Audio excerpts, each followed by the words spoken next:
This is East back with the Blazecraft, and today Skaterfreak360 and I are doing a bit of a trap, a little bit of a rendition of Kasikalli's trap that he already made, and all the credit goes to him in the first place, but in this case it's a switcher trap in the first place. What you do is you build this kind of little O shape around one center block, and then you switch with people whenever they get near, and they'll fall in, just like Skate does right here to get that guy. So, yeah, you build a little bit of a house, and then you switch with people, and they should run off of this little tower part in the middle and fall down.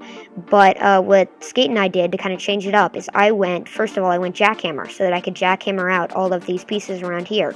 And then second of all, as you see in a bit, I did put down a block right under the bottom of this tower part here, so that as soon as somebody gets up there, I can jackhammer them out from up there. Of course, it doesn't work as a fall damage trap, so it won't work with people like stompers and such, but it's still pretty cool. I really like this trap, and it worked for us, as you're going to see farther in the game. So I hope you guys will enjoy this video. I'm going to just leave it from this point on. So, yeah, I'll see you later. Bye.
Two, one, go. You said you weren't going to switch. I know, I'm just kidding. Wait, no, don't go, or I'll switch. You fuck!